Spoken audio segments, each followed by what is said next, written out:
Hey everyone, in this video we're going to take a look at chapter 12 from the Road to Latin textbook. And the first story in chapter 12 is called Cornelius Dominus. So like I always tell you, if you want to see the story in a different way, or the chapter, the grammar, the vocab, whatever it is, feel free to check out my website, Nova Latin. You can find the original version, just digitized, of this text, or you can go to my textbook where I've taken it and kind of updated a little bit, put cases highlighted, English translations, grammar notes, videos, all these things that'll probably help you out. Just so you can understand what's going on as you're working your way through the story. So if you're interested, feel free to check it out. But either way, what you want to do before you really dive into this story is make sure that you have a really good grasp of the vocab. I say that at the beginning of every video, but it's really hard, particularly starting a new chapter. It's really hard to actually read and understand the story if you don't know what the words mean. So your first step should be vocab. And if you take a look at my textbook, I put a Quizlet there for you if that's something you like to use, just so you have them all in one place. There's some English derivatives too. But start with the vocab. Once you have a really good grasp of the vocab, then you probably want to go back and look at the grammar, which is something we're going to do in a second. But the vocab and grammar are always kind of the keys to understanding it. And then once you're in a pretty good place, with the vocab and the grammar, you can dive into the story and probably have a pretty easy time understanding it, or at least a better chance of understanding it. When you get to the story again, you want to find someone that you can read it to aloud, practice your pronunciation, your reading. It'll just make you better. The more you do it, the better and more comfortable you'll be with it. And if you can, find someone who can read it back to you in Latin, right? They can work on their pronunciation. You can work on your listening. I tell you in every video, you never want to shut off those two methods of learning, those parts of your brain. The more you can read and listen, it'll help you with understanding the Latin. You don't have to. I know a lot of classes don't really do or focus on the speaking and listening anymore, but it is a language, right? And you want to give yourself every opportunity to try to understand it. And maybe you're an auditory learner, right? Give yourself that shot. So always practice it. But like I said, before we dive into this video and the translation, I mentioned the grammar. And I want to give you just a quick grammar overview because this is a new chapter. So the grammar for chapter 12, the key thing to understand are declensions. So you want to remember, we've spoken about this before, that we've been saying that you can put all the nouns in Latin into groups, right? A declension is just a fancy grammar word that means a group of nouns that have the same ending, right? So within a declension or a group, every noun uses the same endings, which makes them really predictable, right? And that pattern of the predictability is what really helps us when we're studying Latin, okay? So all the nouns that you've seen so far have been what we call first declension, meaning that their nominative singular ended in an A, right? So we've seen endings like AE, AM, long A, right? This is what we've been working with. And the plural was, AE, ARUM, AS, right? We've seen a bunch of different ones. But in this chapter, we're getting a new group, a new declension. So you're about to see words that are using a completely different set of endings, right? So hopefully at this point, you're feeling really comfortable with the words that end in A, because now we're about to add another wrinkle to it. So these nouns are called second declension nouns, right? And they end in US in their nominative singular. And we're going to see they have to do, there is a gender component of male versus female, or what we call masculine and feminine in Latin. But really quickly, I just wanted to teach you a quick trick. If you're ever looking at a dictionary and you want to know what declension a noun belongs to, you actually look at the genitive singular. So you don't look at the nominative, that singular subject form, the A or the US. That will probably get you in the right direction, but it's not always the case. You actually look at the genitive singular, which if you pick up any Latin to English dictionary, you always get a couple different pieces when it comes to a noun. You'll get the nominative singular, the genitive singular, the gender, and the English translation, right? The second piece you get is the genitive singular. And my students are always like, why are we getting this? Like, what does it matter? It's because that ending is unique. So since that genitive singular is a unique ending, it means if you know what the genitive singular is, you know what declension or noun is. So short version is what I put here. If your genitive singular, right, the second piece in the dictionary is an AE, you have a first declension noun, which means it's going to be using the endings I, RM, E, SOS. If it ends in a long I, that genitive singular, now you have a second declension noun, which means it's going to use the endings us, e, o, e, orm, e, SOS, right? So it's going to use a different set of endings, and you want to practice it. I'll leave it to you. If you use my textbook, I've laid this out with a bunch of explanations, a video, just to help you through this. But you do want to practice recognizing, like, which group am I looking at, right? My noun, because if you know, oh yeah, it's the first declension noun, you know it's using the endings right? It kind of helps you through. So it's just something you want to really be familiar with and comfortable with, the idea of declensions or groups groups of nouns. And this is something we don't do in English. So if English is your first language, this is going to be kind of different to you, but it might help you with your understanding of Latin, right? And your just kind of grasp of how the language works, right? The patterns. So for second declension nouns, I mentioned that they use a different set of endings, but the cases still mean the same thing. So we're still using the terms nominative case, genitive case, dative, ablative, accusative, vocative, all these things. That hasn't changed. All we're saying is when you have nouns from this different group, this second group, the endings look different.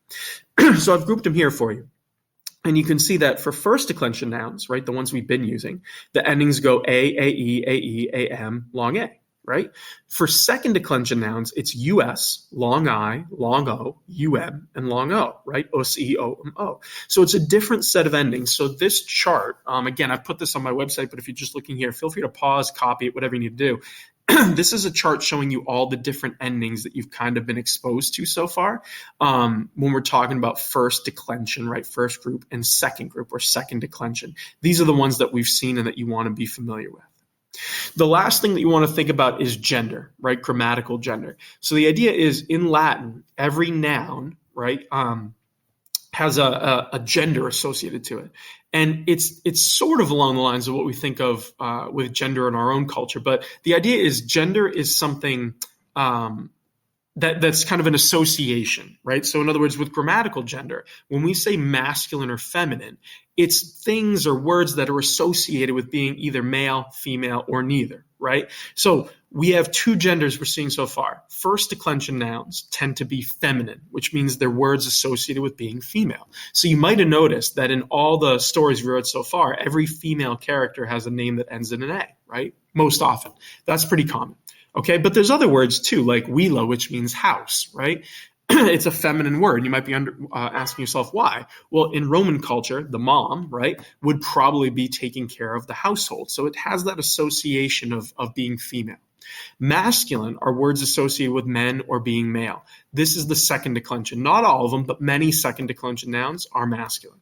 Okay, so why does this matter? Well, when you start writing in Latin and you think of nouns and adjectives, they have to have the same gender. So if you're talking about a Roman girl, you'd say puella romana. There's no such thing as a puella romanus, right? That wouldn't make any sense and it sounds wrong. The same way if you have a Roman slave, it would be servus romanus, right? Not servus romana. It just doesn't sound right. So what I'm getting at is the word Roman in both of these examples, right? Or rather, Romana and Romanus both mean Roman. It's an adjective. But notice how they're spelled differently. This is because the adjective will match the noun that it's going with. We call this noun-adjective agreement. So the idea is you might see the word Roman or the adjective Roman with a different ending. It depends on what noun it's describing, right? So if it's a Roman girl, it's a puella romana. If it's a Roman slave, it's a servus romanus. This is just something you want to wrap your head around. And you know, the more you read, you'll be comfortable with this just by reading these chapters, right? These stories and getting used to it. If you really want to dive into the grammar, this is what's going on. And like I said, I put a lot more grammar notes on my textbook right on my website. You can feel free to go through that, and you'll catch what's happening here. But at the end of the day, to be able to read this story, you just want to be comfortable with the new set of endings for what we call second declension nouns. So now we're going to dive in. Okay, this story is not particularly long, but it's got a lot of masculine or second declension words. So you start with Cornelius est Dominus vili. Dominus Cornelius est vir bonus. So right off the bat, we're seeing the name Cornelius, and it ends in a US. That's nominative singular, so he is our subject, right? Cornelius is a dominus. This is the masculine or male form of domina. So a domina is a mistress. We've seen that word before. A dominus is a master. It means the person in charge of the house. So he's the master, vili, of the house, right? Vili is genitive singular. Then you have Dominus Cornelius est vir bonus. You're saying Master Cornelius is a vir bonus, a good man. Okay? Then you have Dominus bonus servum habet. So the good master, right, Cornelius, has a slave. Okay? A servum. And notice how servum, slave, has a um ending. That's our new accusative singular ending for second declension. And I'll warn you again, this is where we're starting to get into that tricky idea of like how we describe slaves. I don't love the way that Road to Latin has done this, but again, I'll translate it for you in case you're using the text, right? I didn't change it. But you have puer litus dominum bonum amat. right? So the puerlitis is the happy boy. And again, it's talking about the slave, the servus. So right off the bat, it's like the happy slave motif, which is always a bad one to kind of put in the textbook. But that's what we have, right? The happy boy. Ama likes the dominum bonum, the good master. So again, we're playing on this idea of slaves loving their master. This is where it gets tricky. And it's not something I really enjoy or agree with, but again, I'll read the text for what it is. You have to, again, think, different times, take the book for what it is. It's an older textbook. But the thing you want to catch here is you have a nominative, puerlitis. Now, you might notice the word puer ends in an R and not a US. I put this in my textbook, and the Road to Latin book explains this too. There are a few words in second declension that end in R, right? Words like puer, weir, right, man. They end in an R instead of a US. They're still nominative singular. So far we saw weir bonus in the sentence above and puerlitis. These are both nominative singular endings.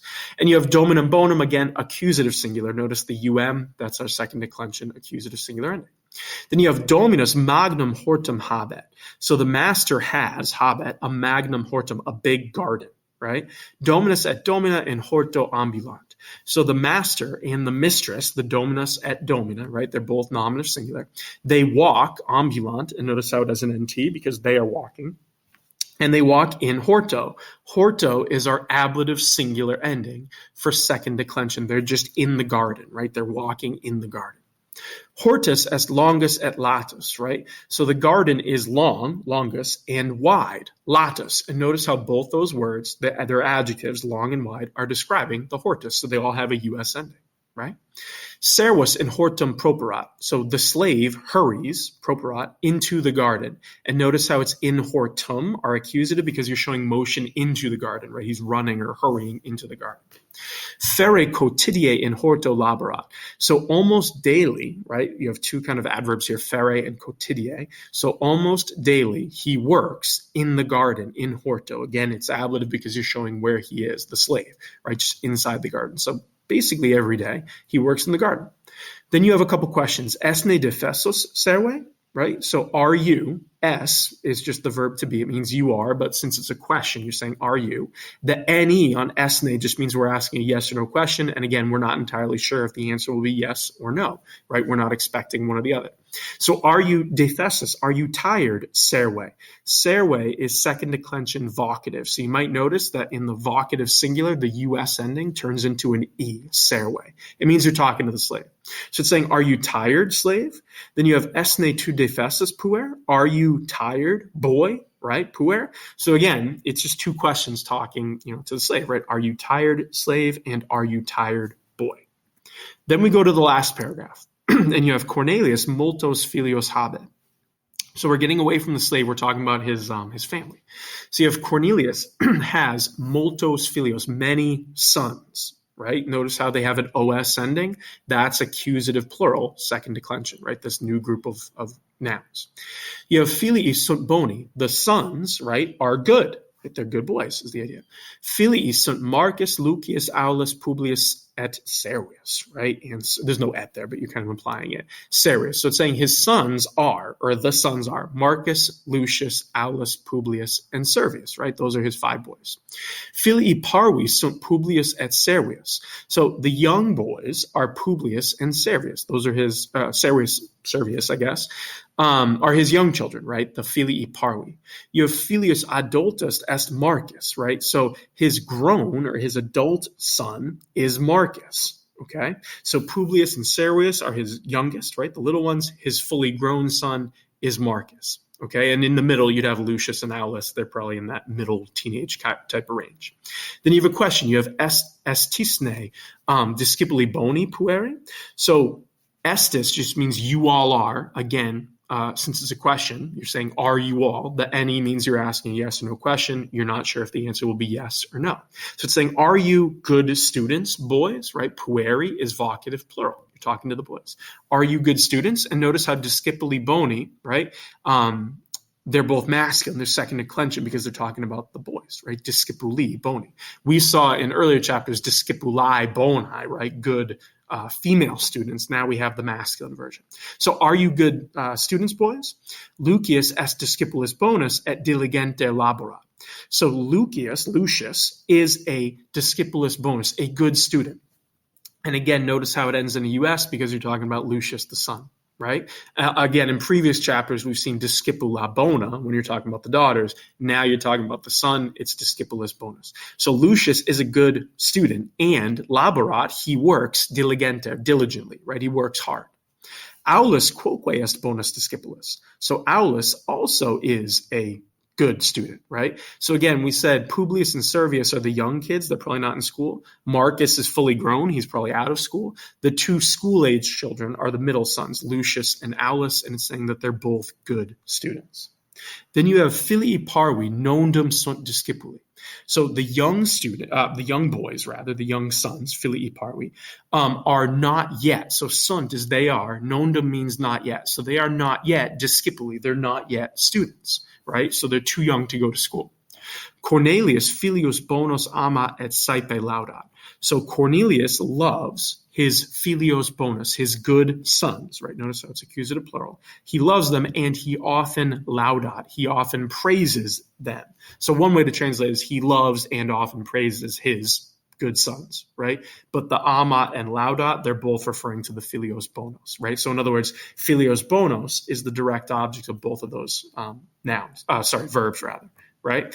Then we end with a question. You have none Cornelium amatis filii, right? So surely, none means like surely, and again, it means you're anticipating, it's a yes or no question, but you're anticipating a yes answer. So it's saying, surely you all love Cornelius, right? Cornelium is your direct object. And filii is vocative, boys. So it's saying, surely you all love Cornelius, boys, right? One way to translate is, surely you all love Cornelius, right, boys, right? You're expecting that yes answer. So again, this chapter is just walking you through the second declension, right? Trying to get you to see the endings of US, right? Nominative singular, long I, nominative plural. You saw some accusatives in here, a few ablatives when you're talking about being in the garden. It's just getting you used to this new group of nouns. And since most second declension nouns tend to be masculine, that's why the story has shifted away from the mother and the girls, and it's talking about a father and his sons. Okay? If you have any questions at all, feel free to put them in the comments below. Again, I'll be happy to help you however I can. But I would highly recommend in this chapter, since we're getting something, not drastically different, but pretty different with a new set of noun endings, you really want to dive into the grammar. So either use the Road to Latin textbook, use my website, but use something to really kind of understand what's going on. And the more you read and practice, the more comfortable you're going to be with these second declension nouns. Once you get the hang of it, it's not that bad, right? You're basically doing the same process of how we translate. You're just using a different set of noun endings. All right. But if you need anything, let me know. Otherwise, keep at it. And like I said, the more you practice, the better off you'll be. Good luck.